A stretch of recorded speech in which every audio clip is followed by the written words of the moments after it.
Welcome to video 4 in the Smart Money Tracker introductory video series.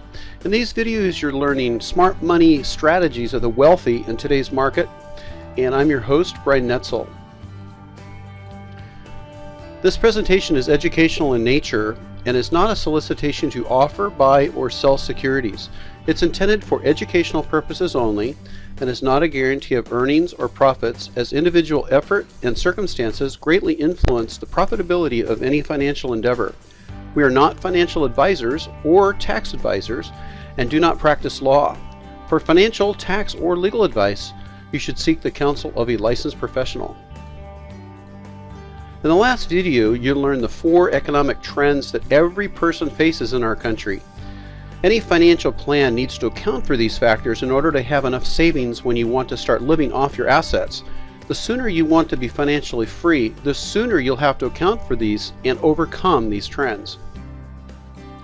In this video, you'll see the first of 6 financial challenges that every American faces in striving for financial freedom. We'll show you how you can be in the top 5% who enjoys financial freedom instead of being dependent on others.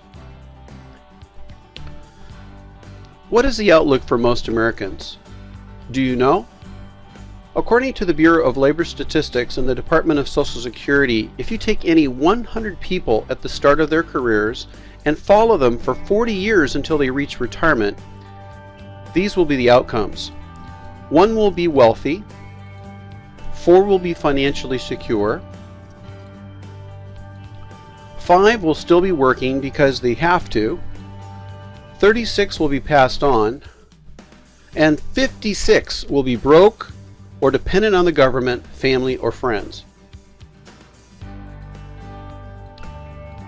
You want to be in the top 5%, right? I mean, who wouldn't? At the end of life, 61% who will still be alive will either be broke or forced to continue working. How many of those do you think truly wanted that outcome? The answer is surely 0. Then how could this have happened? How could 61% of the people who enter their retirement years have a financial outcome they did not desire? That is as close to a national financial train wreck as anyone can imagine. What is our life expectancy? Well, Slate magazine publishes an annual report of the 80 most influential people over 80 years old. This list has steadily had a greater number of folks from which to choose. A recent list included a surprisingly vibrant list of well-known Americans. Topping the list was the head of the Mormon Church, Thomas Monson at 83, Supreme Court Justice John Paul Stevens, Warren Buffett, George Soros, and Clint Eastwood, all a spry 80. Barbara Walters, Noam Chomsky, E.O. Wilson, and Gordon Moore.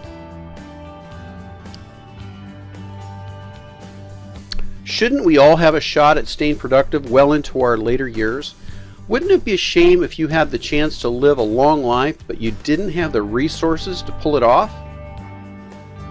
Increasingly, many are grappling with the bittersweet prospect of outliving their money. Where are you headed? If you did nothing to change your direction financially, what would be the likely outcome in 5, 10, 20, or 30 years of continuing to do the same thing you're doing today? You might recall the famous comedian Bill Cosby from his TV shows and his antics. A few years back, he wrote a book called Time Flies, in which he explores some of the funny moments of getting older. He said, "The good thing about getting older is the experience. The problem is I keep forgetting what the experience was."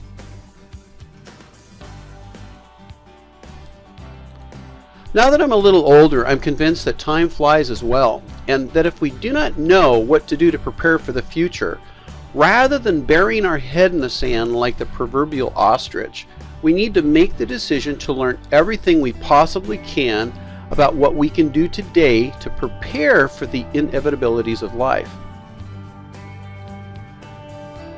In short, we all want to make sure that we can have enough money in our later years so we can eat caviar instead of cat food.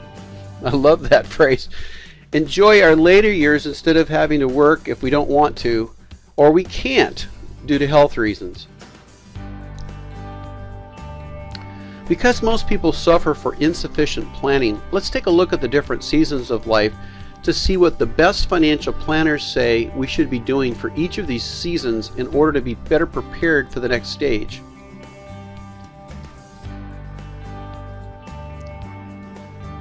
According to the best financial planners, people go through 4 basic phases in their financial life. Though these phases certainly are not exact, they help us to evaluate where we are in life and where we all are in the process. Let's look at the major concerns and priorities according to your age and financial situation. And I want you to focus on the one that best describes you.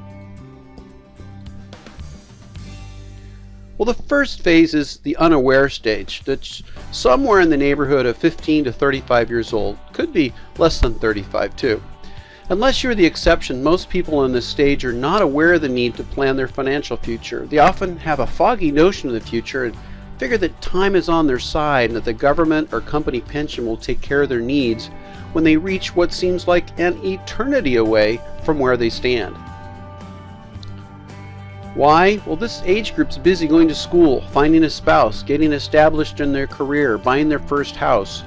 While this stage is the healthiest of all the stages of life, their savings rate is actually the lowest. Yet a growing portion of this generation is aware that there is trouble in paradise as well. Most do not even count on Social Security being in existence by the time they retire. And an even greater number are sensing the unfairness of paying into a system from which they may never see a dime in return. Those at this stage of the game need to get started saving and investing. With time on their side, their money can really grow powerfully. The challenge at this stage is seeing the necessity to begin now, even if it seems far away. They also need to start building sources of cash flow that can eventually set them free financially. Accumulation, 35 to 50 years old. We are most productive during these years in earning money because we are typically still in good health and possess motivation to compete in the marketplace. Investing in sources of cash flow is important in this stage as well. To the extent that one has cash flowing assets, one can decrease the time and effort devoted to money-making pursuits. If one's energy and health are optimum, it is advisable not to throttle back too much but forge ahead and build for the future when these personal resources begin to flag. What we do during this stage of life greatly affects the next stage of life. While there are many bills to pay due to children in the beginning and elders at the end, the extent to which we invest in appreciating assets will make the next stage easier or harder. The mantra at this stage is to earnestly build sources of cash flow and store away a portion of the fruitfulness of one's labors in anticipation of the day when productivity and opportunity decrease. Transition, 50 to 65 years old. Once children are out of the house, one often has the opportunity to reassess one's progress. It is in this stage that many are more receptive to long-term financial planning. If you do not have enough saved yet, better late than never. Wealth building in this stage needs a high level of focus though in order to make up for lost time or market devaluation of one's portfolio, since the next stage can bring decreased motivation and capacity. For those who have enough saved, it may be possible to cease from regular employment in order to manage one's net worth. This comes from a life of building cash flow income streams and appreciating assets.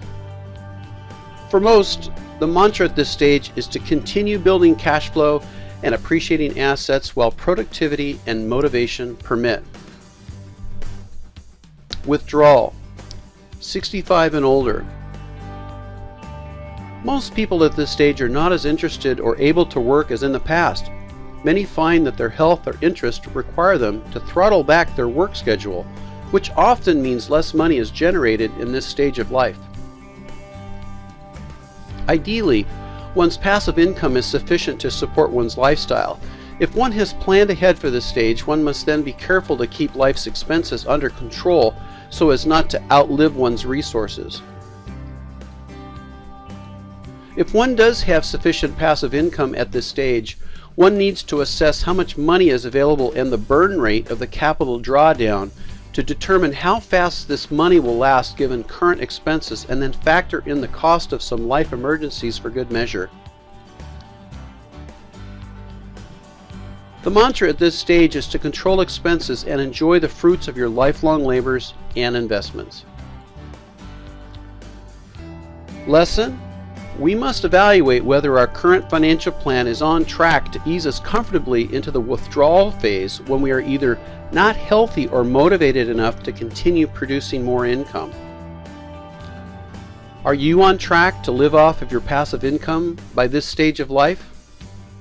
If not, will you keep watching to find out what you can do to get back on track?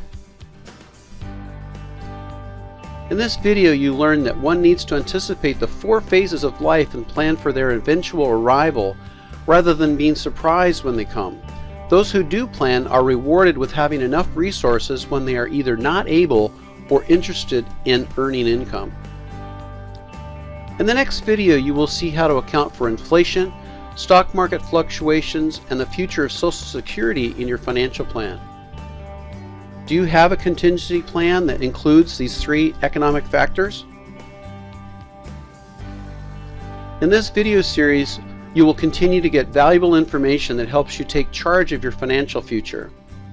The purpose of the Smart Money Tracker is to provide timely market and investment information that equips our members to match the best strategies of wealth generation that exist today. If you would like to track and match the best wealth building strategies that exist today, visit our website. Or if you are not yet a registered member, we invite you to join and receive full access to our resources, including the full version of our Smart Money Strategies e-course, member forum, resources, vendor directory, case studies, and more. Visit thesmartmoneytracker.com. This is Brian Netzel, your host. Until next time.